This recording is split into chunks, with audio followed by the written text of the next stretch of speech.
This story is titled, I Came Home Early and Heard My Girlfriend Brag About Cheating on Me. I walked out without saying a word. Now she's desperate to find me. Hi everyone. Before we dive in, a quick favor.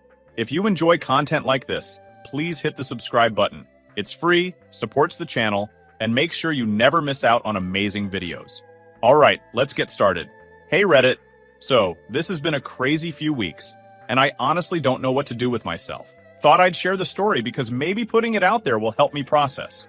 I'm Drew, 32, and I thought I had my life figured out, or at least the relationship part of it. I've been dating this girl, Olivia, for 2 years. We met at a Christmas party a couple of years back, and at the time, it felt like one of those, this is meant to happen moments. Looking back now, I guess I was just dumb. Anyway, let me start at the beginning. The party where we met was thrown by a mutual friend of ours, Jason. Jason and I go way back, like high school days, and Olivia was one of his employees. I didn't even want to go to the party that night. Work had been brutal, and I just wanted to stay home. But Jason guilt-tripped me into showing up, saying I needed to meet people and live a little. So I went, and there she was. Olivia! She was laughing with a group of people when I first saw her. Jason, being Jason, dragged me over to introduce us. We hit it off almost immediately. She laughed at my dumb jokes, asked about my interests, and genuinely seemed interested in me. I remember leaving that party with her number and this goofy smile on my face. Fast forward a few weeks, we went on our first date. Nothing fancy, just a burger joint and a walk in the park. But it was perfect. She was funny, smart, and way more grounded than I expected someone like her to be. We clicked, you know? Like I could see this going somewhere serious. And it did. A few months later, we were officially a couple, and everything felt good. But there was one thing that always stuck out. Her younger sister, Chloe. From the very first time I met her, I could tell she didn't like me. She wasn't outright rude, but she had this way of making comments that felt like little jabs. Like during one of the first family dinners I went to, she said, "Wow, Olivia, you really went for the low-maintenance look, huh?" Like, what does that even mean? I brushed it off at first, thinking maybe she was just protective of her sister or trying to mess with me.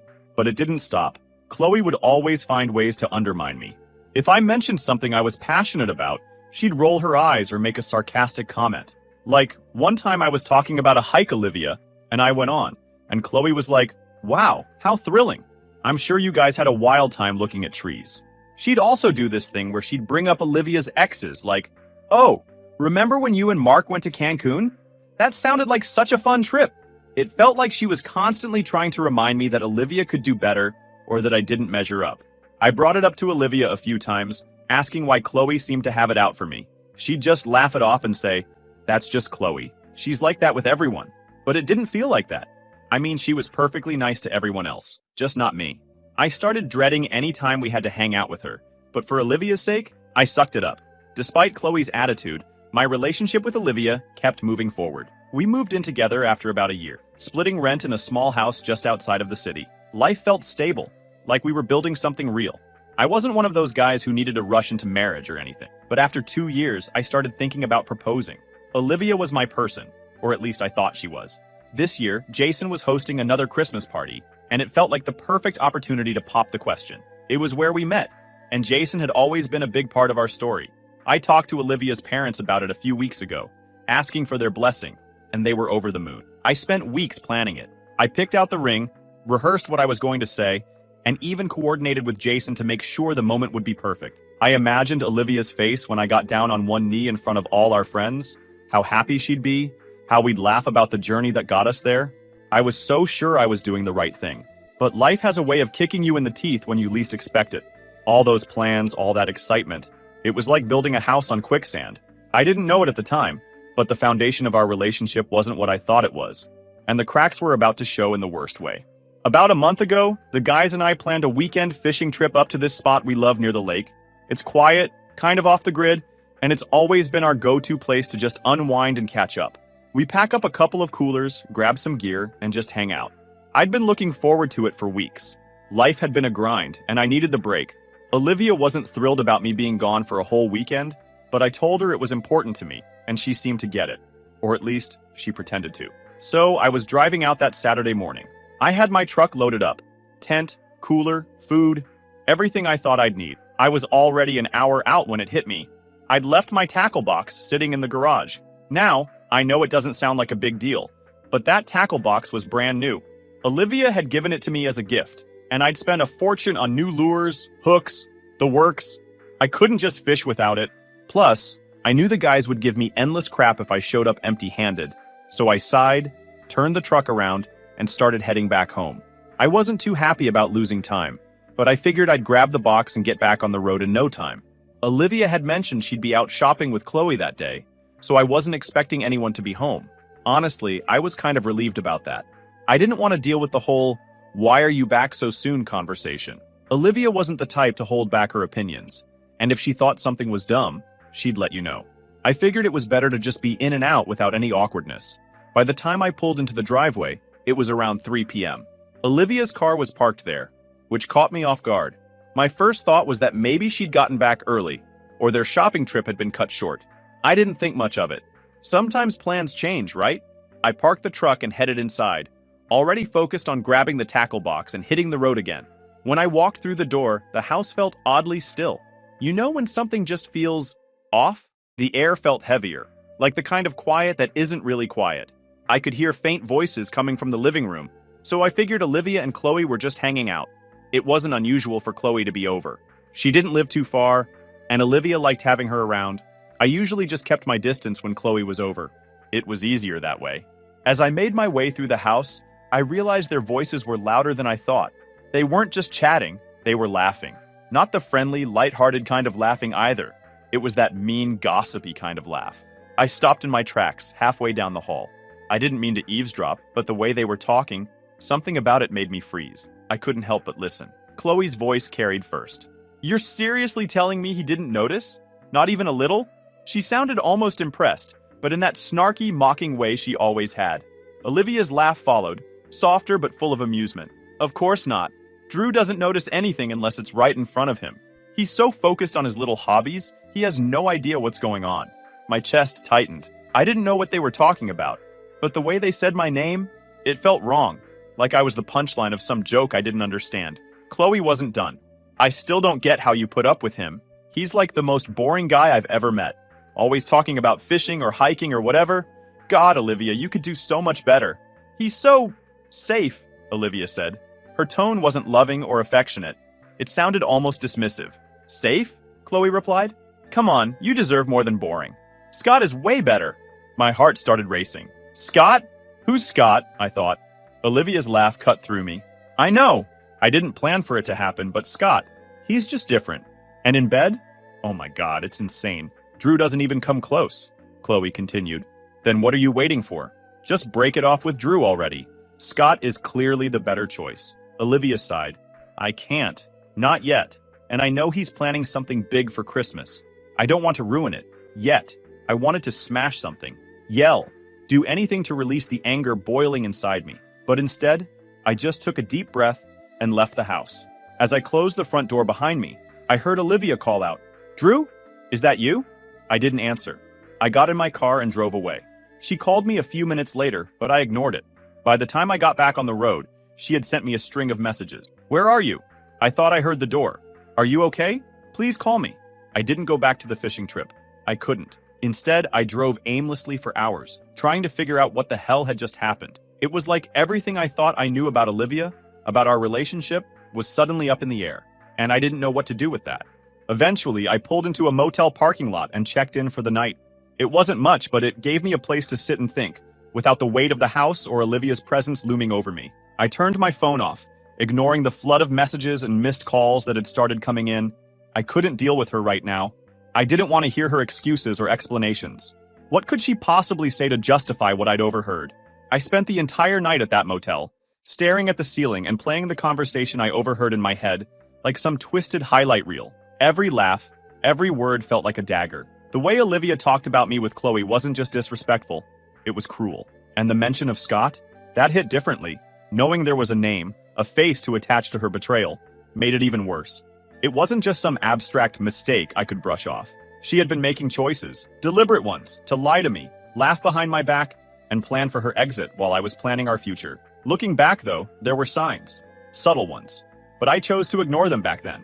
For example, over the last few months, Olivia had been more busy than usual. Gym sessions, last-minute drinks with her coworkers, impromptu shopping trips with Chloe. At the time, I didn't think much of it. She wasn't the clingy type, and I respected her independence. But now, I couldn't help wondering how many of those nights were spent with Scott instead. Was she seeing him when she was out with Chloe? Was Chloe covering for her the whole time? I couldn't shake the idea that Chloe had been part of this from the start, encouraging her, enabling her, and probably enjoying every second of it. I hadn't told anyone yet, not even my friends. I didn't know how to start that conversation. Hey guys, turns out my girlfriend of 2 years has been cheating on me with some guy from the gym. It sounded pathetic in my head, and I didn't want their pity. I wanted to deal with this on my own, at least for now. By the time I left the motel, I had a plan, or at least the beginnings of one. I wasn't going to confront Olivia yet. That would come later, on my terms. First, I needed to figure out what to do about our living situation. The lease was in my name, so legally, I had all the control. I wasn't about to let her stay in the house while I figured things out. She didn't deserve that. If anything, I wanted her out of my space as soon as possible. When I got back to the house that afternoon, the first thing I noticed was that Olivia's car wasn't in the driveway. Perfect. I parked my truck and walked in. I headed straight to the spare room where we kept the trash bags. If I was going to do this, I needed to do it now. I grabbed a couple of them and started putting her things. Clothes, shoes, makeup, anything that was obviously hers went straight into the trash bag. I just wanted her stuff out of my house. The faster, the better. I dragged everything out to the front porch and left it there. Then I went inside, pulled up the contact info for the locksmith I'd used a year ago, and called him to come change the locks. He showed up within the hour, and I didn't give him any details, just told him I needed the work done ASAP. Once the locks were changed, I felt a small sense of relief. It wasn't much, but it was a step in taking back control. Before I left the house, I grabbed a piece of paper and wrote a quick note. Nothing dramatic, just a simple, "You know what you did. Don't contact me." I taped it to the door and locked up, feeling the weight of the keys in my hand like they were the last tie to the life I'd just thrown away. With everything packed and the locks changed, I needed some space. So I decided to head out to a retreat center I'd heard about a while back. It was 5 hours away. I needed this kind of long drives, and it offered a quiet place to think. No phone, no distractions, just me and my thoughts. That's exactly what I needed. On my way out of town, I stopped to grab a coffee and sat in the parking lot for a few minutes, scrolling through my phone. Sure enough, there were dozens of missed calls and texts from Olivia. At first, they were casual. "Hey, where are you?" And "Did you come home last night?" But as the hours went on, they became more frantic. "Drew, I'm really worried. Please call me. What's going on? Why aren't you answering?" And finally, "Where the hell are you? We need to talk." I didn't respond to any of them. I wasn't ready to talk to her yet. What was I supposed to say? "Oh, hey, I overheard you talking about Scott and how I don't measure up. Want to explain?" Number. That wasn't how I wanted to handle this. She didn't deserve an explanation from me, not after what she'd done. As I drove toward the retreat, I started thinking about what would happen when she came home and found her stuff on the porch. I pictured her reaction. Probably shock, maybe some tears. Part of me hoped she'd feel embarrassed, like she'd finally realize how badly she'd messed up. But another part of me didn't care how she felt. This wasn't about her anymore. It was about me, and what I needed to do to move forward. By the time I got to the retreat, I was emotionally drained. I spent the next 2 days at the retreat. Honestly, I didn't even think much about what I was going to do next. I just knew I wasn't rushing back into the mess I left behind. Let her sit there and figure out why her stuff was on the porch. When I finally headed back into town, I was clear about one thing. Olivia wasn't going to manipulate her way out of this. I wasn't going to give her a chance to spin her lies or cry her way back into my good graces. If anything, I felt a kind of cold clarity driving back. She wasn't worth the energy. Whatever fake version of herself she'd been presenting for 2 years was done, and I wasn't playing along anymore. As I pulled into my driveway, it was obvious she'd been there. Her stuff, which I'd left packed on the porch, was gone. She'd taken it all. The note I'd taped to the door was missing too, but that didn't surprise me. What did catch my attention was the stack of envelopes wedged into the screen door. Letters, all addressed to me, all from Olivia. I didn't even touch them. I just shook my head, unlocked the new lock, and went inside. After clearing her last traces from the house, I sat down on the couch and pulled out my phone. I hadn't checked it since before the retreat, and when I turned it on, the notifications started flooding in. Texts, missed calls, voicemails. It was a barrage of desperation. The texts started out calm. "Hey, I came home and saw my stuff. Can we talk? I don't know what's going on, but I'm worried." Then they got more frantic. "Drew, what the hell? Why is all my stuff outside? Please call me. I'm so sorry for whatever I did." And finally, they turned angry. This is childish, Drew. You're acting like a jerk. At least give me the decency of a conversation. I smirked reading that one. Decency? After what I overheard? The irony wasn't lost on me. I didn't bother responding. Instead, I blocked her number. Done. Simple as that. She didn't deserve an explanation, and I wasn't about to waste my time crafting some long text or arguing over the phone. The next morning, I got a call from Jason, the mutual friend who'd introduced me to Olivia at the Christmas party 2 years ago. Jason's one of those friends who's always got your back, but doesn't sugarcoat things. When I picked up, his tone was casual, but I could tell he knew something was up. Hey man, everything okay? Olivia's been blowing up my phone. I leaned back in my chair and sighed. Yeah, she's probably freaking out because I threw her out. Jason paused, then let out a low whistle. Damn! What happened? For the first time, I told someone the whole story. How I'd overheard Olivia and Chloe's conversation, the way they mocked me, and of course, the part about Scott. Jason didn't interrupt, which I appreciated. When I finished, he let out a long breath. Wow, that's messed up. Honestly, though, good for you. She didn't deserve you, man. Jason wasn't the type to blindly take sides, so his support meant a lot. Over the next few days, Olivia's attempts to contact me didn't stop. She tried everything, calling from other numbers, showing up at the house, I didn't answer the door, and even leaving letters in my mailbox. Each letter was the same. Apologies, excuses, and pleas for another chance. I didn't read most of them, but the few I skimmed all had the same theme. She was sorry, it wasn't what it looked like. She still loved me, blah blah blah. The same tired script cheaters always use when they're caught. I wasn't buying it. Chloe also tried reaching out, which made me laugh. Her messages were so out of touch it was almost funny. Hey, I heard Olivia's upset. Maybe you guys should talk. Like she hadn't been the one encouraging Olivia to cheat in the first place. I blocked her too. The next morning, I decided it was time to call Olivia's parents. They'd always been kind to me, treating me like family from the moment Olivia and I got serious. Her mom, Linda, would send me home with leftovers after family dinners, and her dad, Tom, loved talking about sports and grilling tips. They were the type of people who genuinely cared, and I figured they deserved to know the truth about what their daughter had been up to. Plus, I wanted them to hear it from me, not some twisted version Olivia would no doubt try to sell them. I wasn't nervous about the call, but I knew it wouldn't be easy. It's not exactly a casual conversation. Hey, just thought you should know your daughter's a cheater, and her sister's been hyping her up about it. Still, I called Linda's number, and she picked up on the second ring. Drew, how are you, sweetheart? It's been a while, she said, her voice as warm as ever. Hi, Linda, I replied, trying to keep my tone steady. Do you have a few minutes to talk? It's important. Of course, she said, sounding concerned. Is everything okay? No, I said bluntly. Not really. I explained everything. How I'd overheard Olivia and Chloe laughing about me, how she admitted to cheating with some guy named Scott, and how Chloe had been egging her on the entire time. I didn't sugarcoat it. I told her exactly what they said, word for word, because I wanted her to understand just how low both of her daughters had stooped. By the time I finished, the line was silent. For a moment, I thought Linda had hung up, but then I heard a shaky breath. Drew, she finally said, her voice trembling. I don't even know what to say. I can't believe this. Are you sure? Maybe you misunderstood. I didn't misunderstand, I interrupted firmly. Linda started crying.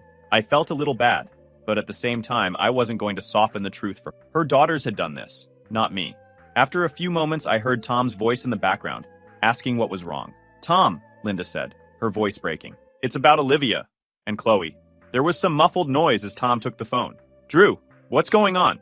Linda's in tears over here. So, I told him. The whole thing. Again.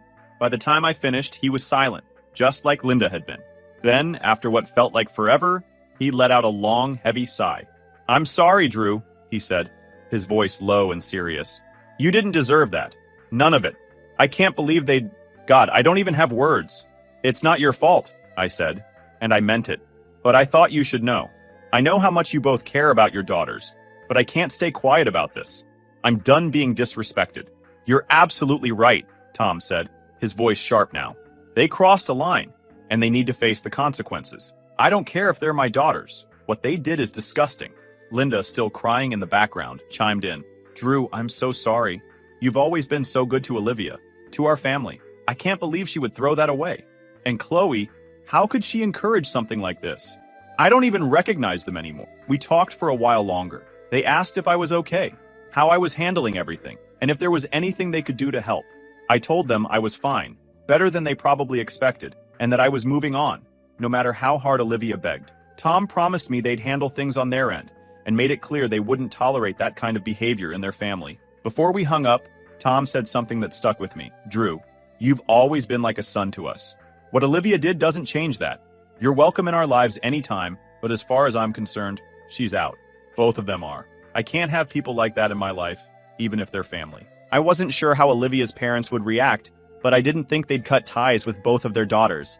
It was a bold move, but honestly, it made me respect them even more. They didn't try to justify or excuse Olivia's behavior. They didn't pull the blood is thicker than water card. They just saw the situation for what it was and stood by their principles. I felt relieved, like a weight had been lifted knowing Olivia and Chloe wouldn't have the support system they'd probably been counting on. But another part of me felt sad, not for them, but for Linda and Tom. They didn't deserve this. They'd raised two daughters who turned out to be selfish, deceitful people, and now they had to live with that reality. I wouldn't wish that on anyone. By the time I went to bed that night, I felt more at peace than I had in weeks. Olivia and Chloe might have tried to ruin my life, but I wasn't the one left scrambling to fix things. That was on them now. And judging by Tom and Linda's reaction, they were going to have a rough time ahead. In the days that followed my conversation with Olivia's parents, the fallout from her and Chloe's actions started to spread. Tom and Linda weren't the kind of people to make empty promises, and when they said they were cutting ties with both of their daughters, they meant it. I didn't expect the extent to which they'd follow through, though. It was satisfying to watch. The first thing I heard was that Olivia had been fired. Jason called me. Well, she's not my employee anymore. I can't keep someone like that around. It's bad for the team, bad for morale, and honestly, I don't want someone who thinks that kind of behavior is okay representing my company. I wasn't expecting him to fire her, but I couldn't pretend I was upset about it. Olivia had always bragged about how much Jason respected her work, how secure her position was. Clearly, her actions had consequences she didn't see coming. You didn't have to do that on my account, I said, though part of me was relieved to know she wasn't going to skate by without any repercussions. Jason scoffed. This isn't just about you, Drew. I don't tolerate that kind of behavior, period. She crossed a line, and I'm not going to let her bring her drama into my workplace. After we hung up, I couldn't help but feel a sense of vindication. Olivia had been so smug, so confident that she could get away with everything. But now, the life she'd built was starting to crumble. From what I heard through mutual friends, and a little from Jason, Olivia tried to play the victim at first. She told anyone who would listen that I'd overreacted and kicked her out without giving her a chance to explain. But as the full story came out, thanks to Jason and her parents, people stopped buying her act. She went from being someone everyone admired to someone they pitied, and not in a good way. As for Chloe, her involvement didn't go unnoticed either. Tom and Linda were furious with her for encouraging Olivia's behavior, and they made it clear she wasn't welcome in their home anymore. Chloe had always been the family wildcard, the one who could never hold down a job, constantly borrowing money, and always relying on her parents to bail her out. Tom and Linda cut all financial support to both Olivia and Chloe. They didn't have much of a safety net anymore. Tom and Linda also didn't hold back when people asked why. According to Jason, Linda had told one of her friends at church, "We raised them better than this. If they're going to behave this way, they can do it without our help." Their social circle quickly picked up on the situation, and word spread fast. Olivia and Chloe found themselves ostracized by people they'd once relied on for support. Friends stopped returning their calls, invitations to events dried up, and even their Instagram followers started dwindling. Olivia, who had always cared way too much about appearances, must have been losing her mind over it. Apparently, Chloe let Olivia crash at her place for a while, but that didn't last long. From what Jason told me, Chloe couldn't handle the constant drama Olivia brought with her. Between Olivia spiraling after losing her job and Chloe struggling to keep up with her own expenses, things fell apart quickly. One night, Jason mentioned he'd heard through the grapevine that Chloe had finally snapped and kicked Olivia out too. She told her to figure her own crap out, Jason said, almost laughing. I guess being sisters only goes so far when someone's a walking disaster. I didn't feel bad for either of them. They'd made their choices, and now they were dealing with the fallout. If anything, it felt like poetic justice. Olivia and Chloe had spent so much time tearing me down, acting like I was just some safe and boring guy who didn't deserve their respect. Now they were the ones scrambling to pick up the pieces while I was moving on with my life. One night, as I was scrolling through my phone, I got a text from Jason. It was a reminder about the upcoming Christmas party. "Hope you're still coming," he wrote. "Don't worry, Olivia's not invited. This year's all about good vibes." I stared at the message for a while, debating whether or not to respond. Part of me wanted to skip the party altogether. It felt too tied to everything that had happened. But another part of me thought, why should I let her ruin it for me? It's not her party, and she sure as hell doesn't own the memory of that night. So, yeah, I'm going to the party. Not just to see friends or enjoy the holiday spirit, but to reclaim something. My story, my dignity, my life, whatever you want to call it. If Olivia showed up and tried to stir the pot one last time, well, let's just say I'm ready for her. This time, I'm not the clueless guy standing in the hallway, blindsided by betrayal. I'm walking in with my eyes wide open. I guess we'll find out. Thanks for reading until here. I'll update you guys after the Christmas party. Update. All right, Reddit. Buckle up because things went down at the Christmas party, and I'm still trying to wrap my head around it. If you've been following my story, you know where we left off. Let me take you to the party. The night started off fine. Actually, it was better than fine. Jason knows how to throw a party, and his place looked like something out of a Christmas movie. Twinkling lights, a giant tree in the corner, and people in festive sweaters holding drinks and laughing. It felt good to be around friends, people who had my back and knew the real story about what went down with Olivia. I mingled, caught up with old friends, and even met a few new people.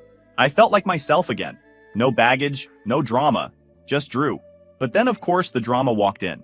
It was about halfway through the party when the front door swung open, and there she was, Olivia, standing in the doorway, looking like she hadn't slept in days. Her makeup was smudged, her hair was a mess, and she wasn't wearing anything remotely festive, just a plain black coat and jeans. She looked completely out of place among the crowd of cheerful partygoers. The room went dead silent. Everyone turned to look at her, and you could feel the tension crackling in the air. Jason was the first to speak. "What the hell are you doing here?" he asked, his tone sharp. "I need to talk to Drew," Olivia said, her voice shaky but loud enough for everyone to hear.